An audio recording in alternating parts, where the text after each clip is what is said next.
మిత్రులందరికీ శ్రీమైట్స్ ఛానల్ స్వాగతం. మన ఛానల్ను ఆదరిస్తున్న వారందరికీ హృదయపూర్వక నమస్కారములు.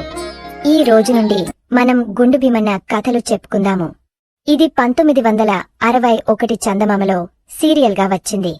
మనం ఒక్కొక్క కథను సిరీస్ గా చెప్పుకుందాము. ఈ కథ పేరు కూలీ డబ్బులు. ఒక ఊళ్ళో భీమన్న అనే కుర్రాడుండేవాడు. అతనికి 15-16 సంవత్సరాలు ఉంటాయి. వాడికి చిన్నతనంలోనే తల్లి తండ్రి పోవటం చేత వాణ్ణి బామ్మ గారాబంగా పెంచి పెద్ద చేసింది. భీమన్నకు తెలివితేటలు, లోకజ్ఞానము కొంచెం కూడా లేవు. అలాగే అమాయకుడు కూడాను. అతను చేసే పనులు ఇతరులకు నవ్వు తెప్పించేవి, కోపం తెప్పించేవి మరియు జాలి కలిగించేవి. కాని వాడికి అంతులేని బలం. వాణ్ణి అందరూ గుండు భీమన్న అని పిలిచేవాళ్లు. వాడికి కొంచెం కూడా చదువు రాలేదు. అటువంటివాడు గాలికి తిరిగేకనా ఎక్కడైనా పనికి కుదిరితే కాస్త బాగుపడతాడనే ఉద్దేశంతో బామ్మవాణ్ణి వెళ్లి ఎక్కడైనా పని చూసుకోమని చెప్పింది. పనికోసం వెళ్లినప్పుడు ఎలా మసులుకోవాలో బామ్మ గుండు భీమన్నకు ఈ విధంగా బోధించింది. మాట్లాడక పనిచేసి, పోట్లాడక కూలీ పుచ్చుకో.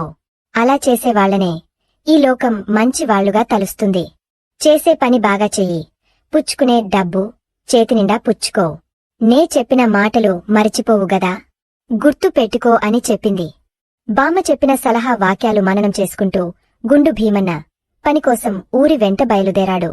దారిలో ఒక ఇంటి ముందు వాడికొక పెద్ద మనిషి కనపడ్డాడు. వాడు ఆయనను, నేను పనికోసం వెతుకుతున్నాను. నాకు మాట్లాడకుండా పని, పోట్లాడకుండా కూలి ఇచ్చేవాళ్లు కావాలి. ఎవరన్నా ఉంటే చూపిస్తారా అని అడిగాడు. గుండు భీమన్నకు తెలివితేటలు శూన్యమని తెలిసిపోయింది. ఆయన వాడిని సరదాగా ఆట పట్టిద్దామని వాడికి ఒక తొండను చూపించి, అదుగో అది నిన్ను మాట్లాడక పనికి రమ్మని పిలుస్తున్నది. అది చెప్పిన పనిచేసి పోట్లాడక కూలి డబ్బులు పుచ్చుకో అన్నాడు. గుండు భీమన్న తొండ కేసి చూశాడు. అది మాటాపలుకు లేకుండా తల పైకి కిందికి ఆడించటం వాడికి కనిపించింది. అది నిజంగా తనను పిలుస్తున్నదనుకుని వాడు దాన్ని సమీపించాడు. అది భయపడి సమీపంలో ఉండే కలుగులోకి దూరింది. ఇది దాని ఇల్లు కాబోలు. అది అయితే లోపలికి సులువుగా వెళ్ళిందిగాని ఈ ఇంటి వాకిలి మరీ చిన్నదిగా ఉందే, నేనెలా పట్టటం అనుకున్నాడు గుండు భీమన్న. వాడు ఆ కలుగు గుర్తు పెట్టుకుని వెళ్లి ఒక గుణపం తెచ్చి కలుగును తవ్వి పెద్దది చేసాగాడు. అలా చీకటి పడేదాకా తవ్వి పెద్ద గొయ్యి చేశాడు. ఆ గోతి అడుగున వాడికొక భాండం దొరికింది. అందులోకి చెయ్యి పెట్టేసరికి బంగారు కాసులు తగలాయి. ఓహే, నేను చేయవలసిన పని అయిపోయింది అన్నమాట, నాకు డబ్బులిచ్చిబేస్తున్నారు అనుకున్నాడు వాడు. వాడికి బామ్మ ముందే చెప్పింది, పని బాగా చేసి చేతినిండా డబ్బు తెచ్చుకోమని. అందుకని వాడు పట్టెడు బంగారం కాసులు తీసుకుని మిగిలిన బంగారం అక్కడే వదిలేసి ఇంటికి పోయాడు. వాడు తెచ్చిన బంగారం చూసి బామ్మ నిర్హాంతపోయి, ఇంత బంగారం నీకెక్కడిదిరా అని అడిగింది. గుండు భీమన్న బామ్మకు జరిగినదంతా చెప్పాడు. అంతా విని ఆవిడ, ఓరి వెర్రికుంక, ఏది ఆ చోటు ఎక్కడో నాకు చూపించు అన్నది. చీకట్లో భీమన్న ఆవిడను తాను తవ్విన చోటికి తీసుకుపోయాడు. ఆవిడ వాడిచేత భాండం పైకి తీయించి ఇంటికి పట్టించుకువచ్చి, ఈ డబ్బు సంగతి ఎక్కడా ఎత్తకు, తెలిసిందా? నీ పెళ్లికి ఇదంతా ఖర్చు చేద్దాం. అంతదాకా నేను దీన్ని జాగ్రత్తగా దాచి ఉంచుతాను అన్నది. గుండు భీమన్న తల ఆడించి సరేనన్నాడు. మర్నాడు బామ్మ గుండు భీమన్నతో, ఒరే, నిన్న నీకు పని ఇచ్చినవాడు చాలా చెడ్డవాడు. అటువంటి వాళ్ల దగ్గరికి పోకు. ఎవరన్నా ముసలి సాధువులకు సేవ చేస్తే భుక్తి ముక్తి ఉంటుంది. వాళ్ల సంపర్కం వల్ల నీకింత జ్ఞానం కూడా కలుగుతుంది అన్నది. భీమన్న ఇల్లు కదిలి ముసలి సాధువు ఎవరన్నా కనిపిస్తాడా అని వెతుక్కుంటూ బయలుదేరాడు. ఒకచోట వాడికి ఒక గుడ్డి బిచ్చగాడు, వాణ్ణి నడిపించే కుర్రాడు కనిపించారు. బిచ్చగాడి కుర్రాడు భీమన్నను పలకరించి వాడి ఉద్దేశం తెలుసుకుని, ఈ గుడ్డి మనిషి గొప్ప సాధువు. నేనింతకాలము ఈయనకు సేవ చేసి ఎన్నో విషయాలు తెలుసుకున్నాను. కావలిస్తే నా బదులు నీవే ఈయనకు సేవ చెయ్యవచ్చు. నేను ఎక్కడికైనా పోయి మరొక పని చూసుకుంటాను అన్నాడు. గుండు భీమన్న సంతోషించి సరేనన్నాడు. బిచ్చగాడి శిష్యుడు భీమన్నను బిచ్చగాడికి వప్పగించి, ఇక నుంచి వీడిని శిష్యుడుగా పెట్టుకో, నేను పోతున్నాను అని చెప్పి తన దారిన తాను వెళ్లిపోయాడు. బిచ్చగాడు భీమన్నకు వాడి విధులన్నీ వివరంగా చెప్పాడు. నాయనా, మనం ఇంటింటికి వెళ్లి అడుక్కుంటాము. నాకు కళ్ళు కనపడవు గనక నన్ను నువ్వు కర్ర పట్టుకు నడిపించాలి. నువ్వు వెనక తిరిగి చూడనవసరం లేదు. మెరకగాని పల్లంగాని నీళ్లుగాని వచ్చినప్పుడు నాకు చెబితే చాలు. ఇళ్ళన్నీ అడుక్కున్నాక మనం వంట చేసుకు తినాలి. వంట నువ్వే చెయ్యాలి. మళ్ళీ బయలుదేరేటప్పుడు మన సామానంతా సరిగా ఉన్నది లేనిది నువ్వే చూసుకోవాలి. మన సామాను ఏమిటో తెలుసా? బుట్ట తట్ట, తప్పేలా చెంబు, లోట గరిటె, కర్ర, అంతే. ఈ జాబితా బాగా కంఠస్థం చేసుకో. నేను చెప్పిన ప్రకారం సేవ చేశావంటే మనకు దొరికిన దాన్లో నీకు సగం, నాకు సగం. తెలిసిందా అన్నాడు. భీమన్న ఎంతో శ్రద్ధగా బిచ్చగాడు చెప్పినదంతా తలకెక్కించుకున్నాడు. సన్యాసి వద్ద ఒక కర్ర ఉన్నది. దానికి రెండు చివరలా కొంకులున్నాయి. బిచ్చగాడు జోలె భుజాన వేసుకుని కర్ర ఒక చివర పట్టుకు నడుస్తుంటే తట్ట నెత్తిన పెట్టుకుని భీమన్న కర్ర రెండో చివర పట్టుకుని దారితీశాడు. ఇద్దరూ నడుస్తుండేటప్పుడు భీమన్న మధ్య మధ్య ఆగి బిచ్చగాణ్ణి గమనిస్తూ వచ్చాడు. బిచ్చగాడు వాడితో, నువ్వు నాకోసం ఆగవలసిన పనేలేదు. నీ మానాన నువ్వు ముందు పోతూ ఉండు. ఎక్కడైనా ఎత్తుగాని పల్లంగాని నీళ్లుగాని వస్తే నాకు చెప్పు అన్నాడు. భీమన్న అట్లాగే ముందు చూస్తూ నడవసాగాడు. కొంత దూరం వెళ్లేసరికి ఒక ఏరు అడ్డం వచ్చింది. భీమన్న వెనక్కు తిరిగి చూడకుండానే, నీళ్లు గురూ అన్నాడు. ఎవరునా దాటుతున్నారా అని బిచ్చగాడు ప్రశ్నించాడు. నీటికి అడ్డంగా వస్తున్న ఆవులను చూసి, ఆవులు దాటుతున్నాయి గురూ అన్నాడు భీమన్న. సరే, మనము దాటుదాం అన్నాడు బిచ్చగాడు. భీమన్న వీటిలోకి దిగి కొంత దూరం వెళ్లి, రాయి గురూ అంటూ నీటిలో పడిపోయాడు. ఆ పాటుకువాడు కొంకుల కర్రను గుంజటంలో బిచ్చగాడు కూడా పడిపోయాడు. వాడి జోలె మాత్రం కొంకికి చిక్కుకున్నది. జోలెలోకి కొన్ని చేపలు, ఒక పాము జొరబడ్డాయి. బిచ్చగాడు ప్రవాహంలో పడి కొట్టుకుపోయాడు. భీమన్న లేచి తట్ట నీటిలో నుంచి పైకి తీసి, తట్ట బుట్ట, తప్పేలా చెంబు, లోట గరిటె కర్ర, అంతే అని అన్ని లెక్క చూసుకుని బిచ్చగాడి కోసం వెనక్కు తిరిగి చూడక కర్ర చివరి కొంతికి చిక్కుకున్న జోలెను ఈడ్చుకుంటూ ఏరు చాటసాగాడు. దురదృష్టవశాత్తు జోలెలో చేరిన పాము తల బయటికి పెట్టేసరికి దాని తల కర్ర కొండకి జోలెకి మధ్య నొక్కుకుపోయి అది కాస్తా చచ్చింది. భీమన్న నది దాటి జోలెను ఈడ్చుకుంటూ పోతుంటే దారిలో కొందరు, అయ్యో పాము పాము పాము అని పెద్దగా కేకలు పెట్టారు. పాము కాదు, స్వాములవారు అని భీమన్న వారికి బదులు చెప్పాడు. పామో స్వామో వెనక్కు తిరిగి చూడు, నీకే తెలుస్తుంది అన్నారు వాళ్ళు. చూడనుగాక చూడకూడదు. స్వాములవారి ఆజ్ఞ అన్నాడు భీమున్న. వాడి చుట్టూ ఒక గుంపు చేరింది. వాడు కొంచెం ముందుకు పోయి ఒక ఇంటి ముందు నిలిచి, గురూ అన్నాడు. వాడు గురూ అనగానే బిచ్చగాడు, జై సీతారాం అంటాడు. ఇంటివాళ్ళు బిచ్చం వేస్తే వేస్తారు, లేకపోతే పొమ్మంటారు. ఈ ఏర్పాటు ప్రకారం భీమన్న గురూ అన్నాడు. కాని బిచ్చగాడు జై సీతారాం అనలేదు. అప్పుడు వాడు కర్ర రెండో చివరికేసి చూశాడు. వాడికి చచ్చిన పాము కనిపించింది. అందరూ పకపకా నవ్వి, ఒరే, నీ స్వాములవారు పాములవారైనారు, వారిని సమాధి చేసి అన్నారు. నిజమేననుకుని భీమన్న ఆ చచ్చిన పామును ఊరుబేట గుంట తవ్వి పుడ్పిపెట్టి ఆ సమాధి వద్ద 4 తులసి మొక్కలు నాటాడు. ఈ లోపల ఏట్లో పడిన బిచ్చగాడు గట్టి ఆయువు కలవాడు కావటంచేత ఎలాగో ఒడ్డుకు చేరి అక్కడ ఒక చోటు కూచుని అడుక్కోసాగాడు.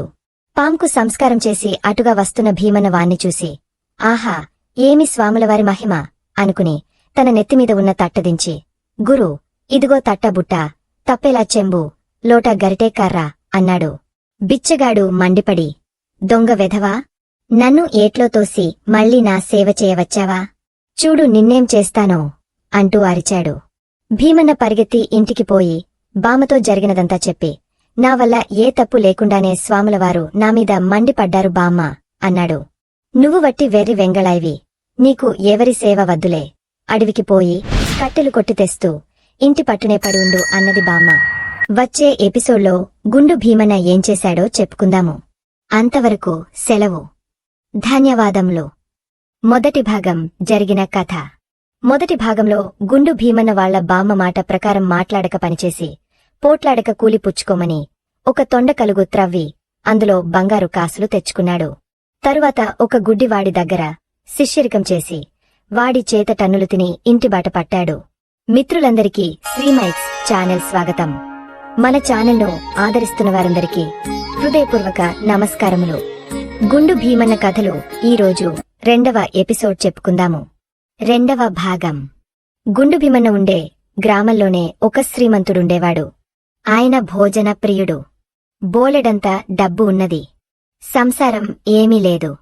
అందుచేత ఆయన వంటవాణ్ణి ఒకణ్ణి పెట్టుకుని వాడిచేత రుచిగా భోజనము, ఫలహారాలు చేయించుకు తినేవాడు. 3 పూటలా మస్తుగా తినటము, నిద్రపోవటము తప్ప ఆయనకు మరొక పనిలేదు. త్వరలోనే శ్రీమంతుడి వద్ద వంట చేసేవాడికి కూడా తిండి జాస్తి అయి శరీరం కొవ్వెక్కి సోమరితనం అలవడింది. అందుచేతవాడు తన కింద పనిచేయటానికి మరొక మనిషిని పెట్టుకోవాలని నిశ్చయించాడు. ఒకనాడు వాడు బామ్మ ఇంటికి వచ్చి, ఏమమ్మా, నేను ఫలాని వారింట వంట చేస్తూ ఉంటాను. పై పనులు చేయటానికి కుర్రవాడు కావాలి. మీ ఇంట్లో ఎవరో ఉన్నాడని చెప్పారు. పనిలోకి వస్తాడా ఏమిటి అని అడిగాడు. బామ్మ గుండు భీమన్నను పిలిచి, శ్రీమంతుల ఇంట పై పనులు చేయటానికి పోతపుట్రా అని అడిగింది. గుండు భీమన్న సరేనన్నాడు. వంటవాడు వాణ్ణి తన వెంట తీసుకుపోయాడు. శ్రీమంతుడు మధ్యాహ్నం భోజనం చేయగానే పడుకుని నిద్రపోతాడు. 3 గంటలయ్యేసరికి ఆయనకు ఫలహారం సిద్ధమవుతుంది. వంటవాడు ఫలహారం తెచ్చి మంచం పక్కన పెడితే ఆయన నిద్రలేచి ఫలహారం చేసి మళ్లీ నిద్రపోతాడు. ఒక్కొక్కసారి ఆయన మరికొంతసేపటికి లేచి, నా ఫలహారము పాలు ఏవరా అని కేక వేస్తాడు. ఎందుకంటే నిద్రమత్తున చేసిన ఫలహారం కావటంచేత ఆయనకది జ్ఞాపకముండదు. అప్పుడే తీసుకున్నారు గదండి అంటాడు వంటవాడు. ఆయన తిన్న ఎంగలి పళ్ళాలు, పాలలోటా చూపించినాకగాని శ్రీమంతుడికి నమ్మకం కలగదు. యజమానికి ఇలాంటి అలవాటు ఉండటం చేత వంటవాడు ఆయన మంచం పక్కనే ఎంగలి పళ్ళాలు, లోటా ఉండనిచ్చేవాడు. ఇలా కొంతకాలం గడిచాక వంటవాడికొక దుర్బుద్ధి పుట్టింది. వాడికి కూడా క్రమంగా ఒళ్ళు బరువు ఎక్కి ఉండటం చేత ఒక్కొక్క రోజు ఫలహారం చేయటానికి ఒళ్ళు వంగేది కాదు. అటువంటప్పుడు వాడు కొన్ని ఎంగలి పళ్ళాలు, లోటా తయారుచేసి యజమాని మంచం పక్కన పెట్టేసి యజమాని మూతికి కొంచెం చక్కెర నెయ్యి కలిపి రాచి మాట్లాడకుండా ఊరుకునేవాడు. యజమాని లేచి, ఫలహారము పాలు ఏవరా అని అడిగితే, అప్పుడే ఫలహారం చేశారు గదండి అని జవాబు చెప్పేవాడు వంటవాడు. యజమాని ఎంగలి పళ్ళాలు చూసి పెదవులు నాక్కుని నిజమే కాబోలునని మళ్లీ నిద్రపోయేవాడు. గుండు భీమన్న నౌకరీలోకి వచ్చిన రోజున వంటవాడు ఫలహారం చేయటానికి బద్ధకించాడు. వాడు కొన్ని ఎంగలి పళ్ళాలు, లోటా తయారుచేసి భీమన్నకు ఇచ్చి, ఈ పళ్ళాలు, లోటా యజమాని మంచం పక్కన పెట్టు. ఈ చక్కెర నెయ్యి తీసుకుపోయి యజమాని పెదవులపైన రాయి. ఆయన గుర్రు పెట్టి నిద్రపోతున్నాడు. అప్పుడే లేవడులే, భయం లేదు అన్నాడు. సరేనండి అని భీమన్న పళ్ళాలు, లోటా పట్టుకుపోయి యజమాని మంచం పక్కన టీపై మీద ఉంచాడు. కాని నెయ్యి, చక్కెర ఎలా రాయాలో వాడికి తెలియలేదు. యజమాని పెదవులపైన రాయమంటాడు వంటవాడు. పెదవులపైన మీసాలున్నాయి, మీసాలపైన ముక్కున్నది. మీసాలకు రాయాలా, ముక్కుకు రాయాలా? వంటింట్లోకి వెళ్లి అడిగితే వంటవాడికి కోపం వస్తుందేమో. అందుకని భీమన్న యజమాన్ని తట్టి నిద్రలేపి, అయ్యా, దీన్ని మీ పెదవులపైన రాయమన్నాడు వంటవాడు. మీసాలకు రాయమన్నారా, ముక్కుకు రాయమన్నారా అని అడిగాడు. యజమాని నిద్రమత్తునుంచి లేచి, ఏమిట్రా రాచేది? నా ఫలహారం ఎక్కడరా అని అడిగాడు. ఫలహారం లేదయ్యా, అందుకే ఈ ఎంగలి పళ్ళాలు, లోటా తయారుచేసి మీ మంచం దగ్గర పెట్టాను. ఈ నెయ్యి, చక్కెర మీ పెదవులపైన రాయమన్నాడు వంటాయన. పెదవులపైననేమో మీకు మీసాలున్నాయి, దానికి పైన ముక్కున్నది. దీన్ని మీసాలకు రాయాలో, ముక్కుకు రాయాలో తెలిక తికమక పడుతున్నాను. తమరినే అడుగుదామని నిద్రలేపాను అన్నాడు భీమన్న. ఇదంతా ఏమిటరా, నాకు కొంచెం కూడా అర్థం కావటంలేదు. ఫలహారం చేయకపోవటమేమిటి, ఎంగలి పళ్ళాలు తెచ్చి మంచం పక్కన పెట్టటమేమిటి అని యజమాని చిరాకుపడి అడిగాడు. అయ్యా, తమరు నిద్రలేచి ఫలహారం తెమ్మంటే ఇవి చూపించి తమరు ఫలహారం చేశారని వంటాయన చెప్పమన్నాడండి అన్నాడు భీమన్న. వంటవాడు తనను ఈ విధంగా తరచు మోసగస్తున్నాడని యజమానికి స్పష్టంగా తెలిసిపోయింది. ఆయన వంటవాణ్ణి, గుండు భీమన్నను కూడా నానా తిట్లు తిట్టాడు. తర్వాత వంటవాడు గుండు భీమన్నను బాగా తన్ని పనిలోనుంచి వెళ్లగొట్టాడు. గుండు భీమన్న తన దౌర్భాగ్యాన్ని తిట్టుకుంటూ ఇంటికి వెళ్లిపోయాడు. రెండవ కథ కష్టార్జితం. గుండు భీమన్నను పనిలోకి తీసుకున్న షావుకారు బస్తీలో గుండిగ నిండా నూనె కొని మళ్లీ గుర్రమెక్కి తన గ్రామానికి బయలుదేరాడు. గుండు భీమన్న నూనె గుండిగను నెత్తిన పెట్టుకుని గుర్రం వెనకగా నడవసాగాడు. చూస్తున్న కొద్దీ గుండు భీమన్నకు గుర్రమీద మోజు పుట్టుకొచ్చి తనకు కూడా అటువంటి గుర్రముంటే ఎంతో బాగుండుననిపించింది. వాడు షావుకారును, దొరగారు, ఆ గుర్రం ఖరీదెంతుంటుందండి అని అడిగాడు. 500. కొంటావాయింటి అన్నాడు షావుకారు. గుండు భీమన్న నడుస్తూ ఆలోచించాడు. ఇంటికి పోగానే షావుకారు పావలా ఇస్తాడు. అది పెట్టి 2 కోడి గుడ్లు కొనవచ్చు. ఆ గుడ్లలో నుంచి ఒక పెట్ట, ఒక పుంజు వస్తాయి. అవి చాలా గుడ్లు పెడతాయి. వాటన్నిటి నుంచి కోళ్లు వచ్చి ఇంకా అన్ని రెట్లు గుడ్లు పెడతాయి. అవి కూడా పెద్దవయాక అన్నిటినీ అమ్మితే 100 రూపాయలు వస్తాయి. ఆ 100 రూపాయలు పెట్టి గొర్రెలను కొని కొద్దికాలం మేపితే పెద్ద గొర్రెల మంద తయారవుతుంది. ఆ మందను అమ్మితే సులువుగా 500 రూపాయలు చేతికి వస్తాయి. ఆ డబ్బు పెట్టి తాను కూడా ఒక మంచి గుర్రాన్ని ఎక్కి దౌడో దౌడు, దౌడో దౌడు అని ఊహించసాగాడు. గుండు భీమన్న నూనె గుండిగను పట్టుకున్న 2 చేతులు తీసి గుర్రం కళ్ళెం తాళ్లు పట్టుకున్నట్టు నటిస్తూ ఎగురుతూ పరిగెత్తాడు. మరుక్షణమే నూనె గుండిగ కిందపడి నూనె అంతా నేలపాలిపోయింది. షావుకారు ఆ చప్పుడు విని వెనక్కు తిరిగి చూసి తన గుర్రాన్ని ఆపి దిగివచ్చి కోపంతో, ఏమిట్రా ఇది అని అడిగాడు. తప్పు నాది కాదండి, నా గుర్రంది. అది మీ గుర్రం కన్నా ముందు పరిగెత్తాలని చూసింది అన్నాడు గుండు భీమన్న. ఆ మాట షావుకారుకు అర్థం కాలేదు. గుర్రం పరిగెత్తటం ఏంట్రా? గుండు భీమన్న తాను చేసిన ఆలోచన అంతా ఆయనతో చెప్పి, నా పావలా సంగతి మరిచేరు అన్నాడు. వెధవా, నాకు ఇంత నష్టం కలిగించింది చాలక పావలా కూడా అడుగుతున్నావా? ఈ నష్టం తీరేదాకా నీ చేత చాకిరి చేయించుకున్న మీదట నీ పావలా సంగతి చెబుతాను. ముందు ఇంటికి పద అంటూ షావుకారు ఖాళీగుండిగా భీమన్న నెత్తిన పెట్టి ఇంటికి తీసుకుపోయాడు. షావుకారింటి వద్ద ఒక తెల్ల కుక్క ఉన్నది. దానికి ఒంటిమీద ఒక పుండు పడింది. రోజూ షావుకారు స్వయంగా పుండుకు మందు రాచేవాడు. ఇప్పుడు నౌకరు ఏర్పడ్డాడు గనక ఆయన గుండు భీమన్నతో, కుక్క పుండుకు మందురాచి దానిపైన ఈగలు వాలకుండా చూడు అన్నాడు. గుండు భీమన్న కుక్కకు మందురాచి దాని పక్కనే కూచున్నాడు. ఈగలు వచ్చి పుండుమీద వాలబోయాయి. వాడు చెయ్యి ఊపి, పొండి పొండి, దొరగారు వాల వద్దని చెప్పారు, వినలేదా అని ఈగలను కోప్పడ్డాడు. ఈగలు అవతలికి వెళ్ళినట్టే వెళ్ళి మళ్ళీ వచ్చాయి. చెబుతుంటే మీక్కాదు, బుద్ధి ఉండకర్లా అని గుండు భీమన్న వాటిని కోప్పడ్డాడు. అయితే ఈగలు వినిపించుకోలేదు. దెబ్బకుగాని దయ్యం వదలదు అంటూ గుండు భీమన్న అవతలికి వెళ్లి ఒక పెద్ద రోకలి తెచ్చి కుక్కమీద వాలిన ఈగలను చావగొట్టబోయాడు. అది చూసి కుక్క హడలిపోయి బయటికి పరిగెత్తింది. భీమన్న దాన్ని వెంబడించాడు. వాణ్ణి చూసి కుక్క మరింత వేగంగా పరిగెత్తింది. ఇద్దరూ ఊరి వెంటపడ్డారు. పారిపోతున్న షావుకారుగారి కుక్కను చూసి ఊరుకుక్కలకు అలుసాయి. అవి కూడా దాని వెంటపడ్డాయి. గుండు భీమన్న ఆ కుక్కల మంద వెనక పరిగెత్తాడు. ఈ గొడవలో అసలు కుక్క ఎటో తప్పించుకుపోయింది.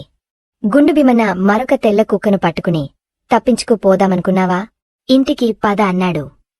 అది వాణ్ణి కరవబోయింది. వాడు దాని మూతి గట్టిగా నొక్కిపట్టి రెండో చేత్తో దాన్ని ఎత్తుకుని షావుకారుగారింటికి వచ్చి కుక్కను నేలమీద పెట్టాడు. ఊపిరి సలపక అది దారిలోనే సచ్చింది. షావుకారు ఆ కుక్కను చూసి, ఇది ఎవరిదిరా, దీన్నెందుకు తెచ్చావు అని కోప్పడ్డాడు. ఇది మనదేనండి, తెల్ల కుక్క, కనిపించటంలా అన్నాడు గుండు భీమన్న. వెధవా, ఇది మన కుక్కైతే పుండేది అని షావుకారు అడిగాడు. మందు రాసాంగా, పోయింది పుండు అన్నాడు గుండు భీమన్న. షావుకారుకు వాడి మాటలు వింటుంటే మండుకొచ్చింది. మనదైతే మాత్రం చచ్చినదాన్ని ఇంటికెందుకు తెచ్చావు అన్నాడాయన. నేను పట్టుకున్నప్పుడది బతికే ఉంది, నన్ను కరవబోయింది, అందుకని మూతి గట్టిగా నొక్కి పట్టుకున్నాను అన్నాడు గుండు భీమన్న. ఓరి నీ బుద్ధి బుగ్గగాను, ఎవరిదో ఊళ్ళో వాళ్ల కుక్కను కాస్తా చంపేశావు, వాళ్ళకి సంగతి తెలిస్తే నా మర్యాద, నీ ప్రాణాలు దక్కవు. దీన్ని ఒక చాపలో చుట్టి చంకన పెట్టుకో. నేను గడ్డపార తీసుకుని ముందుగా ఊరి బయటికి వెళ్లి గుంట తవ్వుతాను. అందులో ఈ కుక్కను పాతిపెట్టి గుట్టు చప్పుడు కాకుండా తిరిగవద్దాం అన్నాడు షావుకారు. ఆయన గడ్డపార తీసుకుని వెళ్ళిపోయాక గుండు భీమన్న చచ్చిన తెల్లకుక్కను ఒక చాపలో చుట్టి చంకన పెట్టుకుని వెనకగా బయలుదేరాడు. వాడు దారి వెతుక్కుంటూ షావుకారున్న చోటికి వెళ్లేసరికి ఆయన గుంట తవ్వి సిద్ధంగా ఉన్నాడు. ఇంతసేపు చేశావేమిటరా? కుక్కను తొందరగా బయటికి తీయ అన్నాడాయన.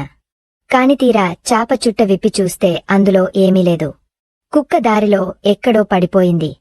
వచ్చిన దారినే వెళ్లి ఆ కుక్కను ఎక్కడ పారేశావో చూసి త్వరగా పట్టుకురా అని షావుకారు గుండు భీమన్నను మళ్లీ తరిమాడు. వాడు తాను వచ్చిన దారి జ్ఞాపకం లేక మరొక దారిన యజమాని ఇంటిదాకా వెళ్లాడు. దారిలో ఎక్కడా చచ్చిన కుక్క కనిపించలేదుగాని ఇంటికి వచ్చేసరికి అసలు కుక్క ఇల్లు చేరి ఒక మూల పడుకుని ఉండటం కనిపించింది. దొంగ మొహందానా, దొరికావా అని గుండు భీమన్న ఆ కుక్కను తీసుకుని షావుకారు వేచి ఉన్న చోటికి తెచ్చి, దొరక్క ఎక్కడికి పోతుంది?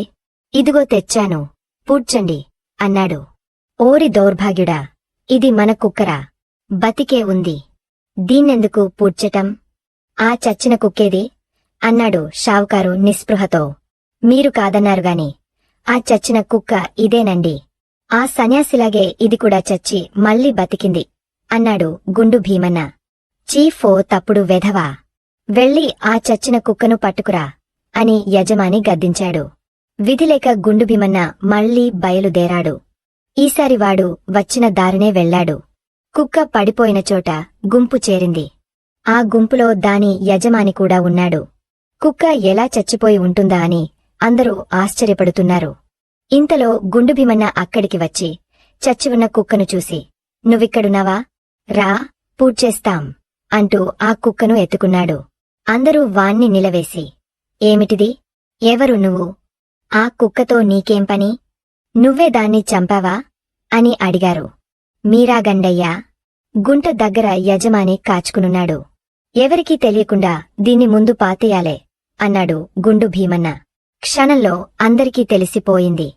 అందరూ కలిసి గుండు భీమన్న వెంట షావుకారున్న చోటికి వెళ్లి, ఏమండి, పెద్దవారు కదా, ఇదేం పోయేకాలం అని అడిగారు.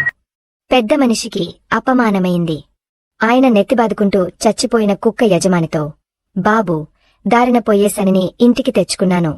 వాడి బుద్ధి తక్కువ పని ఇంతా చేసింది. కుక్క చచ్చినందుకు డబ్బులిచ్చుకుంటాను. ఇంతటితో నన్ను వదిలిపెట్టండి అన్నాడు. ఆయన భీమన్నతో, చేసింది చాలురా బాబూ, ఇకనైనా వెళ్ళిపో అన్నాడు. అదేమిటి దొరగారు, నా పావలా మాటేమిటి అన్నాడు. చేసింది చాలక ఇంకా పావలా కావాలిట్రా? నీకు సిగ్గులేదు అన్నాడు షావుకారు కోపంగా.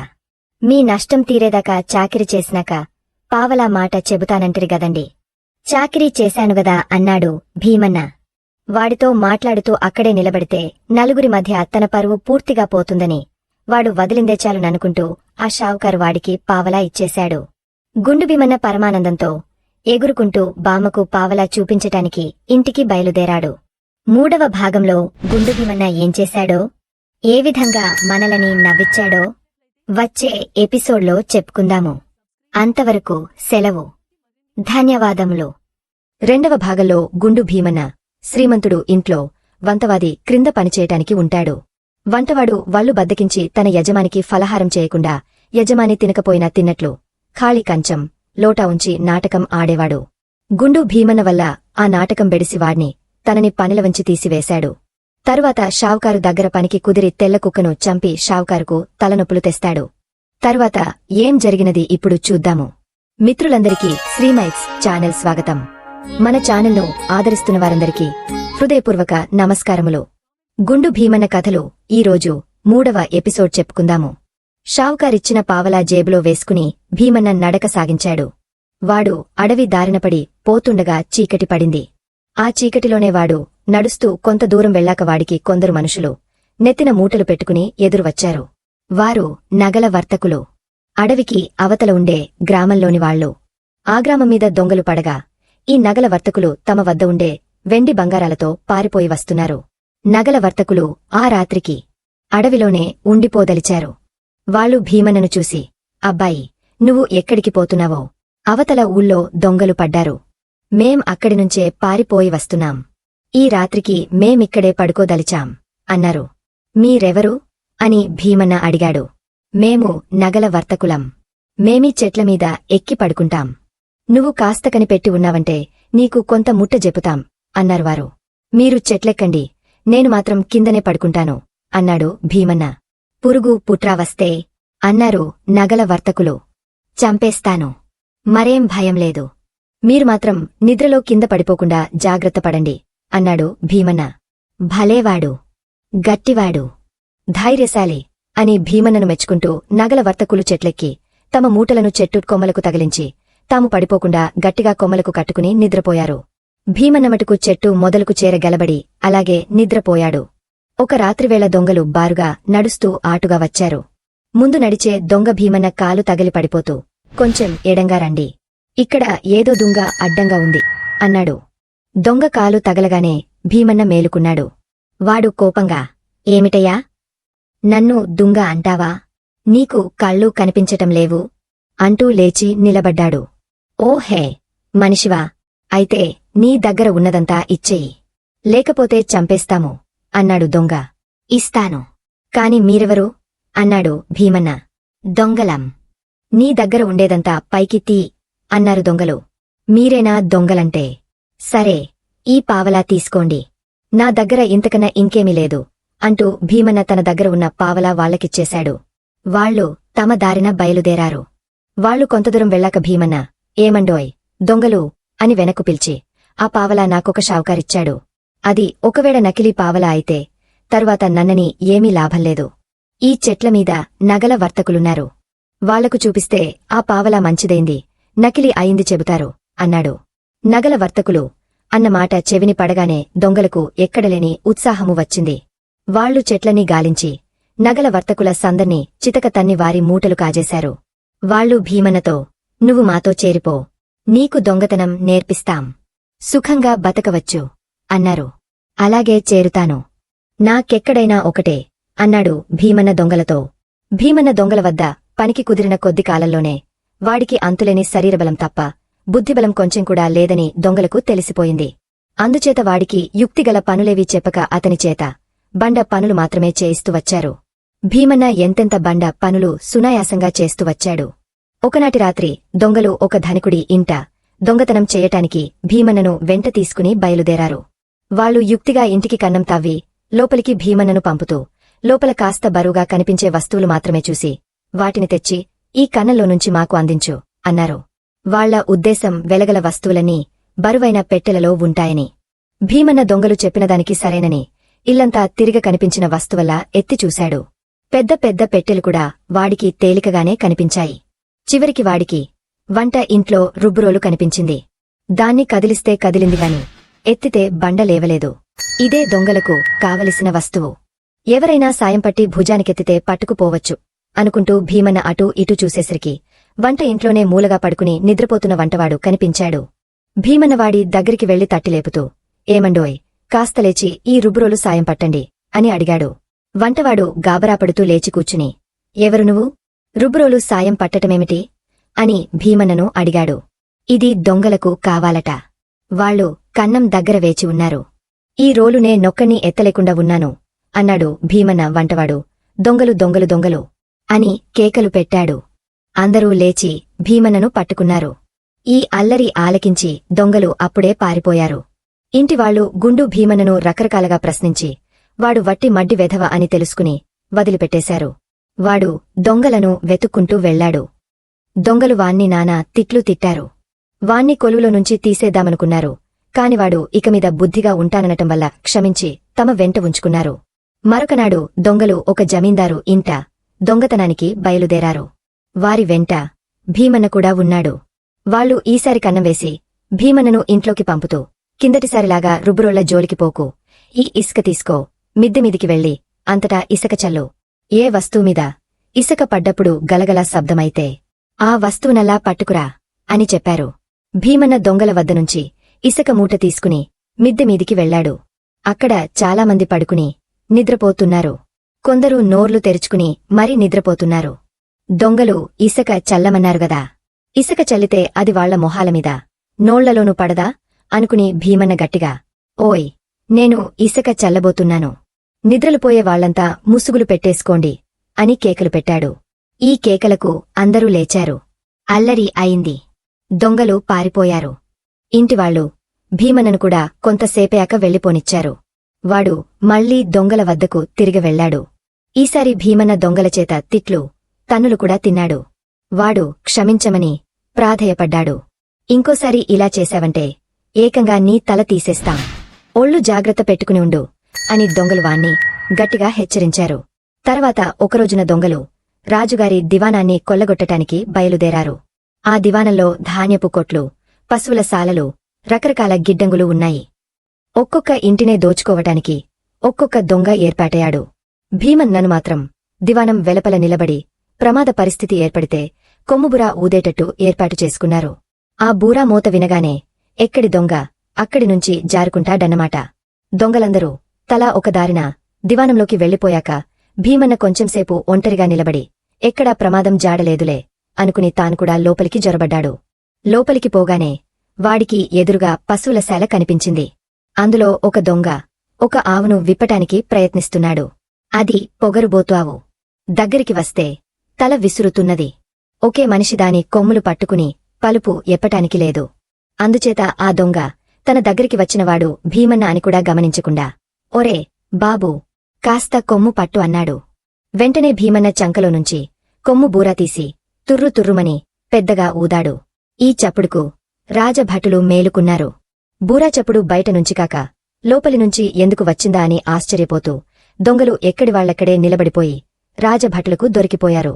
రాజుగారు దొంగలందరినీ విచారించి కారాగృహంలో యావజ్జీవ శిక్ష విధించాడు. దొంగలను పట్టించినందుకు భీమన్నకు 500 రూపాయలు నగదు బహుమతి, వాడి వేలికి ఖరీదైన ఉంగరము దొరికాయి. వాటితో సహా వాడు తన ఇంటికి బయలుదేరాడు. దొంగలను పట్టించినందుకుగాను బహుమానంగా వచ్చిన సొమ్ము ఒక మూటగా కట్టి బొడ్డులో పెట్టుకుని భీమన్న బామ్మను చూడటానికి ఇంటిదారి పట్టాడు. ఈ డబ్బు చూసి బామ్మ చాలా సంతోషిస్తుంది. ఇక ఎన్నడూ తనని పనికిమాలిన బండవెధవ అని తిట్టదు.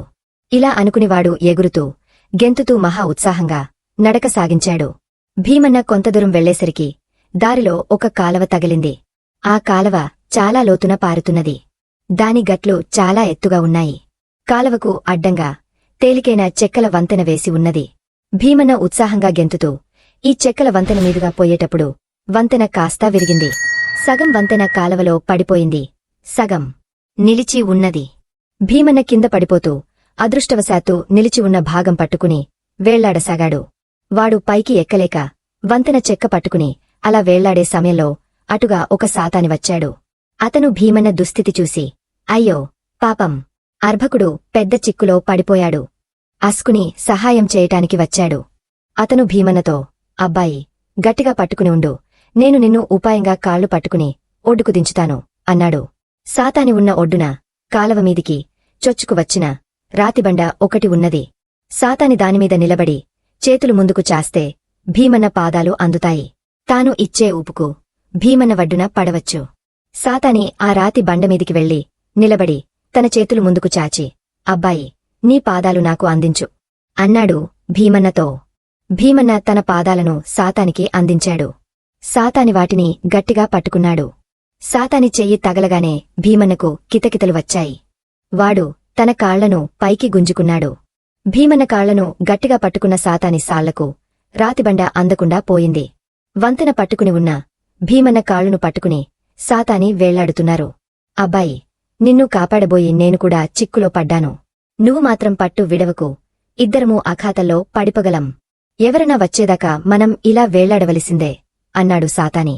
భీమన్న తలవంచి తన కాళ్లు పట్టుకున్న సాతానిని చూసి, అయ్యా, నీ భుజమీద ఆడేమిటి అని అడిగాడు. అవి చిప్పతాళాలు అన్నాడు సాతాని.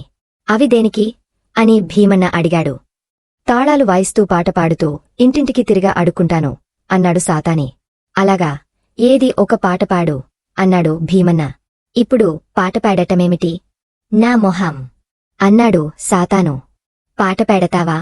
చేతులు వదిలి పెట్టమన్నావా అన్నాడు భీమన్న.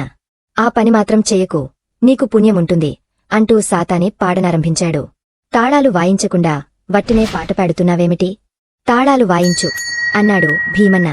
నా చేతులతో నీ కాళ్లు పట్టుకుంటుని గదా, తాళాలు వాయించటం ఎలా సాధ్యం అన్నాడు సాతాని.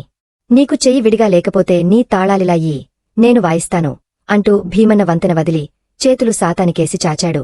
ఇద్దరూ అంత ఎత్తునుంచి కాలవలోకి పడిపోయారు.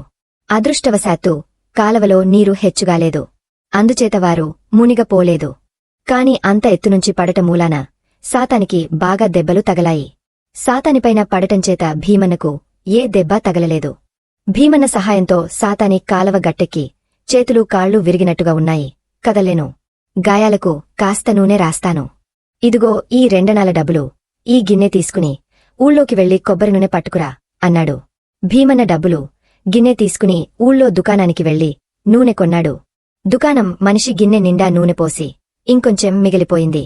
ఇంకా సీసాగాని గిన్నెగాని ఉంటే పోస్తాను అన్నాడు. భీమన్న నూనె గిన్నె తీసుకుని దాన్ని పరీక్షించి గిన్నె మట్టు కింద కొంత ఖాళీ ఉండటం కనిపెట్టి ఆ మిగిలింది ఇందులో వెయ్యి. ఈ భాగ్యానికి ఇంకో గిన్నె కూడా దేనికి అంటూ గిన్నెను బోర్లించాడు. గిన్నెలో ఉన్న నూనె అంతా ఒలికిపోయింది. దుకాణంవాడు భీమన్న పట్టి మడ్డివెధప అని తెలుసుకుని మిగిలిన నూనె గిన్నె అడుగుభాగంలో పోసి ఇక పదమన్నాడు. భీమన్న ఆ గిన్నెను అలాగే భద్రంగా సాతాని ఉన్న చోటికి తీసుకుపోయాడు. బేడా డబ్బులకు నూనె ఇంతేనా వచ్చింది? గిన్నె బోర్లించి తెచ్చావేమిటి అని సాతాని అడిగాడు. ఇది మిగిలిన నూనె, అసలు నూనె ఇదుగో అంటూ భీమన్న నూనె గిన్నెను వెల్లికిలా తిప్పాడు. అంతటితో అడుగున ఉన్న నూనె కూడా నేల పాలైంది. ఓరి మట్టి వెధవ, నువ్వెక్కడ దాపురించావురా నాకు అని తిట్టుకుని, చాలా ఉపకారం చేశావులే నాయనా, ఇంకా నీ దారిన నీవు వెళ్ళు అంటూ సాతాని గిన్నెకు అంటిన నూనె తన గాయాలకు రాచుకున్నాడు.